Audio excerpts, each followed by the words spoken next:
Assalamualaikum warahmatullahi wabarakatuh. Perkenalkan, saya Muhammad David Kurniawan, NIM 0801122825300048 dari Fakultas Matematika dan Ilmu Pengetahuan Alam jurusan Matematika angkatan 2025. Pada kesempatan kali ini saya ditugaskan untuk menyelesaikan lampiran soal bab 3 pernyataan kondisi untuk nomor 1, yaitu di latihan soal modul bab 3 nomor 3. Buatlah program di mana kita bisa menentukan hari berdasarkan tanggal. Contoh, input 27 spasi 1 spasi 2026. Outputnya Selasa. Hint, bantuan menggunakan rumus Zeller. Logika dan deskripsi program nomor 1. Pada program ini, tugas kita adalah menemukan hari dalam seminggu berdasarkan tanggal, bulan, dan tahun yang dimasukkan oleh pengguna. Proses dimulai dengan definisi variabel untuk tanggal, bulan, dan tahun. Setelah itu, program meminta pengguna untuk memberikan ketiga informasi tersebut. Setelah mendapatkan input, program periksa bulan yang akan dimasukkan. Jika bulan adalah Januari atau Februari, maka 12 akan ditambahkan ke bulan dan 1 akan dikurangi dari tahun sesuai dengan ketentuan rumus Zeller. Selanjutnya, tahun dibagi menjadi 2 bagian, abad dan 2 digit terakhir dari tahun yang akan digunakan dalam perhitungan hari.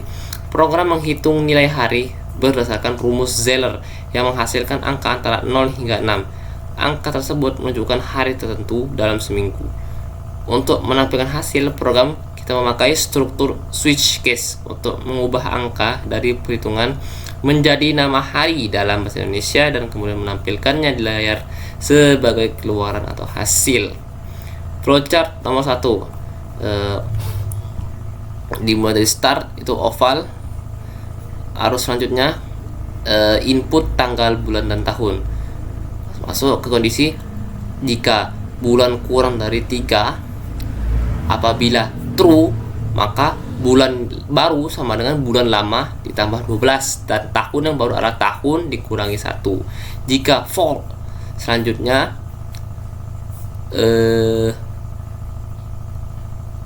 setelah proses yang tadi terjadi, kita masuk ke H sama dengan tahun per 100. Tahun bagi 100 dan K sama dengan tahun mod 100. Nah, apabila bulan kurang dari 3 ini bernilai false, maka akan langsung melanjutkan ke proses H dan K tadi. Oke, arus selanjutnya itu sesuai dengan rumus Zeller, yaitu hari sama dengan tanggal ditambah 13 dikali bulan plus 1 per 5 plus K per 4 plus H per 4 dikurangi 2 dikali H tutup kurung dan modulus 7. Selanjutnya, arus selanjutnya kita masuk ke proses menentukan nama hari, itu switch, yaitu case 0 apabila bernilai untuk hari ini tadi akan keluarkan output itu berupa 0 hingga 6 ya, yang akan kita ibaratkan menjadi string hari, Sabtu, Minggu, Senin, seterusnya. Misalkan ini case 0, berarti jika true maka akan tampil Sabtu, jika false maka masuk lagi ke case 1. Apabila case 1 bila true maka Minggu, maka tampilkan Minggu. Apabila salah maka masuk ke case 2. Apabila bernilai true akan menampilkan Senin, apabila salah masuk ke case 3. Apabila case 3 bernilai true maka tampilkan Selasa. Apabila false kita masuk ke case 4.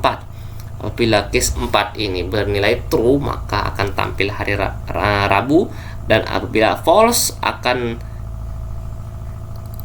lanjut ke case 5. Case 5 ini apabila bernilai true akan tampil Kamis, apabila false masuk ke case 6. Case 6 apabila bernilai true Jumat akan menampilkan Jumat, dan apabila false berarti yang terakhir tanggal tidak valid. Selanjutnya yang terakhir adalah N. Oke, selanjutnya di sini pseudocode algoritma menghitung hari, tanggal, bulan, tahun itu dalam integer, H, K, dan hari juga integer. Begin, read, tanggal, bulan, tahun itu kita sendiri user menginputkannya. If jika bulan kurang 3, then bulan sama dengan bulan plus 12 dan tahun sama dengan tahun tahun dikurang 1. And if H sama dengan tahun per 100 dan K sama dengan tahun modulus 100. Hari sesuai dengan rumus Zeller tadi, tanggal ditambah dalam kurung 13 dikali bulan plus 1 per 5 tutup kurung ditambah K ditambah K per 4 plus ditambah H per 4 dikurangi 2 dikali H tutup kurung modulus 7. Selanjutnya read hari, case hari. Di sini kita bila case 0 maka write Sabtu, case 1 write Minggu, case 2 write Senin, case 3 write Selasa, case 4 write Rabu, case 5 write Kamis, case 6 write Jumat. Dan apabila semua kondisi tersebut salah, otherwise write, tanggal tidak valid. End case itu case kita selesai dan program end. Oke, sini kita masuk ke programnya.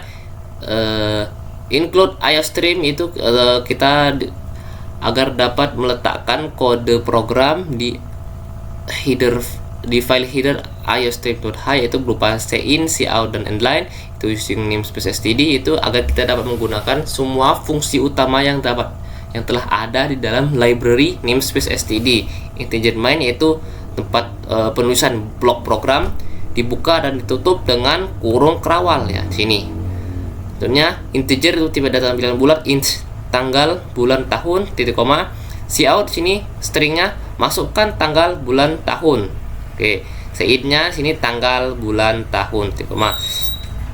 If bulan kurang dari 3 maka bulan plus sama 12. Jadi bulan baru sama dengan bulan lama ditambah 12 titik koma. Tahun min berarti tahun sama yang baru sama dengan tahun lama dikurangi 1. If-nya kita tutup sini, masuk lagi ke program selanjutnya, statement selanjutnya. Integer H sama dengan tahun per 100, integer K sama dengan tahun modulus 100. Integer hari itu sama dengan dalam kurung tanggal ditambah 13 dikali bulan plus 1 per 5 tutup kurung ditambah K ditambah K per 4 ditambah H per 4 dikurangi 2 dikali H tutup kurung modulus 7 titik koma. Cout hari. Lalu kita masuk ke switch hari karena kita pilihan hari ya, case 0 Sabtu, case 1 Minggu, case 0 akan tampil Sabtu break. Makanya apabila case itu 0 tampil Sabtu, maka program itu sebut hanya sampai di case 0 saja, berhenti break. Apabila tidak memenuhi maka masuk lagi ke case 2 dan selanjutnya tetap sama juga sampai pilihan yang kita inginkan. Di sini case 1 Minggu, case 2 Senin, case 3 Selasa, case 4 Rabu, case 5 Kamis, case 6 Jumat. Default apabila semua kondisi case salah akan tampil tanggal tidak valid. Tutup kurung kerawal dari program badan switch dan tutup dari program utama di integer main tadi. Gitu. Misalkan di sini kita masukkan sini misalkan 3/2/2026. Oke, akan tampil hari Selasa. Oke, cukup sekian penyelesaian lampiran soal nomor 1. Saya akhiri. Wassalamualaikum warahmatullahi wabarakatuh.